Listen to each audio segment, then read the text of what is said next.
Yes, I am taking this photo from the top of my car, and that's because at this point I basically relish my role as a cliche of landscape photography. Also, the used car market is very favorable right now, so I'm not feeling too compelled to treat my car in any special way. So like I said last week, I'm sort of addressing some concerns that I commonly hear from photographers, frustrations, creative hurdles, things like that. And last week we talked about three things, my three suggestions for things to photograph in the Midwest. Today, we're going to talk about three things that are great to photograph in the summer. So you shouldn't be too surprised to hear that my first suggestion is fog. Sure, you can get fog in any of the four seasons, but the fog in the summer is thick. It looks really great among the green foliage, and it's also really dependable. The air is really saturated and moist, and in the low areas, there's basically a barometric depression nightly, and a lot of areas that I drive through every morning have fog, including this area today. So obviously I love fog. I'm not going to bore you with a whole other on-location video shooting a fog scene. No, wait, that's exactly what I'm going to do. So here's the scene that I'm shooting right now. I'm sort of just taking a basic image, a country landscape. In ordinary conditions, this wouldn't be anything to write home about, but with the extra separation that the fog is giving me between the layers, it's helping me to convey the sense of distance through the landscape. This time I'm using the 10-second shutter delay timer and trying to keep my feet really still because, well, obviously. Looks good on the back of the screen. High key treatment for this scene. Really excited to get it on the computer and look at it. But in the meantime, let's go out and talk about my second idea to get your summer photography rolling.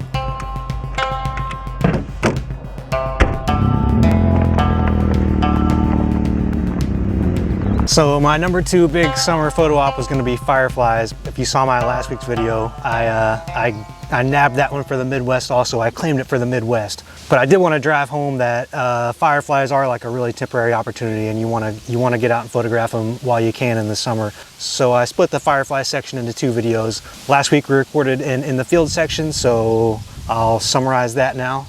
And take some blue hour exposures. So these would be exposures for like a second or 2 seconds so that I get a clean 100 ISO shot of the scene without the wind blowing all the foliage around too much. And then I'll build exposures on top of that as the fireflies are starting to appear. You probably can see a few of them around and behind me now, so it's getting to be the time to make some moves. All right, so I'll show you the image that I came up with here. So this pretty much wraps up fireflies, or as we call them here in the Midwest, lightning bugs. I think you'll enjoy seeing this particular part of the Midwest video repurposed for my upcoming 3 things to photograph in the summer video. In that video, I'll just sort of summarize what we did here today, but I'll also go into the post-processing portion to show you how to use software to turn these individual captures that we made today into the images you just saw. Okay, so we got all those photos, and then in the video today, I'm going to talk about going through and processing them to make an image out of all those separate images. I think one of the complaints about summer photography is you got to get up super early for the sunrises, stay up late for the sunsets, and you've got all this long daylight in between of just harsh light that's not really great to photograph in. So I think earmarking out some time to make these complex photo edits is a good use of the time.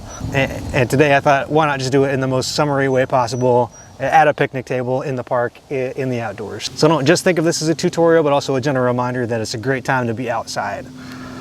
All right, we're starting in Lightroom. First, I did some really simple preparation of these images by going through and just using the exposure slider to match the light levels just by eye. So because I took these over like the course of 10 or 15 minutes, the light levels were dropping, and so the pictures at the beginning are brighter than the ones at the end, and the way I'm going to process them, it's going to be easier if they're all like close to balance. So I went through and selected 5 that sort of showed fireflies in different positions around the frame. And then I just right click them and hit open as edit in, open as layers in Photoshop.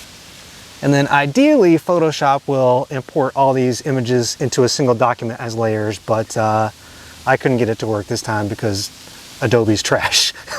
In fact, you probably can get an app for free for your phone that does exactly this better. But because you pay for Adobe, it has to not work. So I I manually got all these photos open as layers into this document, but you can see that there's slight shifts in the alignment of the photo because the like the tripod would move or whatever, right? That's pretty common. So with all the layers selected, I'll go to edit and auto align layers, and I'll just leave it on auto and hit OK. And now we can see that it's got our foreground of flowers all correctly aligned with each other. And then again, with all the layers selected, I'm going to change the blending mode to one of the lightning blending modes. I like the simple lighten mode, but you can see as we go through here, what these different lightning modes do is, instead of just the top image being what's displayed, it'll sort of sort through the pixels, and the brightest pixels from each image will be displayed. So that's going to bring the firefly from each image to the top. So change it to lighten, and you can see that now we can see all the fireflies. So it's pretty cool. Cool, simple, easy. This didn't take very long, and I'll just export this, and you've already seen the results, so there's no big reveal there, but shoot it out to my social media. Got a cool image to share. You know, I'm kind of enjoying being out in nature. Well, what is more summery than camping? I got my tent set up over here in this beautiful woods in the bluff tops of the Shawnee National Forest. And I'm actually here to photograph this bluff top habitat, which is not a particularly summery photo opportunity. In fact, in a lot of ways, what you're seeing around me looks better in the winter. But I thought while I'm here, one way to really take advantage of the season would be to use this overlook to do some Milky Way photography. Now, I'm not an expert on Milky Way photography by any means. I don't have a portfolio of Milky Way images to show you to sort of establish my credibility, which is another way of saying that I don't know how to do Milky Way photography. I'm not an expert at it anyway. I've tried it a few times, sometimes successful, sometimes not successful. So this won't be a tutorial. Just accept this as a gentle reminder that if you do think you might want to try Milky Way photography, the winter is too late to realize that. Summer is the time to get your camera out and give it a shot, which is what I'm going to do here tonight. Okay, this is called Sky Guide, I think. This is the app I normally use. It is by far not the best or the most accurate, but it is the coolest looking, and that's why I use it. So I can set the app to show me what the Milky Way is going to do just an hour before the sun goes above the horizon. We may have an opportunity to see the Milky Way right here in this gap in these trees.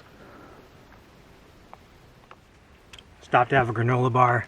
I thought my pack felt a little heavier than usual, so I packed my granola bars in this Lowe's sack that I found in my car. Apparently it was not an empty sack. I also brought up 2 9-volt batteries and a whole box of drywall screws.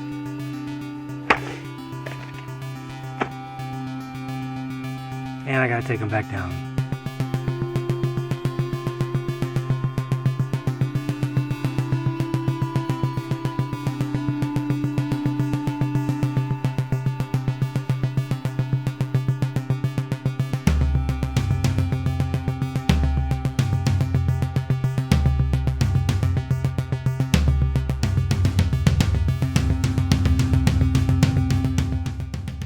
Fortunately, the sky's cleared up. And the conditions are pretty good, but for the time being, the moon is not quite far enough below the horizon, so there's a light gradient that's washing out the Milky Way coming up the horizon.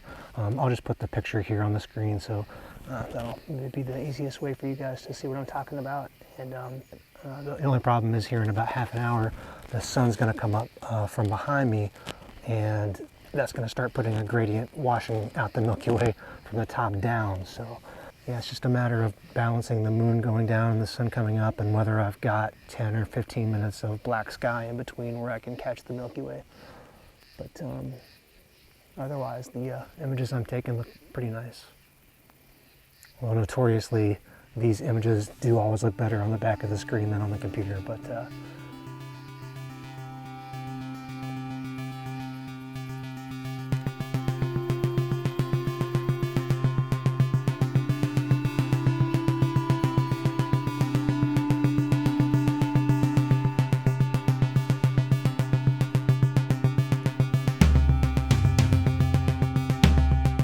Believe it or not, this is the best image of the Milky Way I've ever captured, and if you've ever seen my past attempts, you'll realize this flawed and middling photograph actually represents a much needed improvement. I kinda like it. The fireflies are an old standby for me, and as always, they rewarded the time I set aside with a luminous display to defy the stars. And for my money, these familiar country scenes always look just great with some gentle, painterly atmospherics to soften that summer morning light. I tried to think of a concise way to conclude my advice in this video, but really everything I thought of was just a restatement of the trustworthy childhood direction my grandma used to give me on every summer day.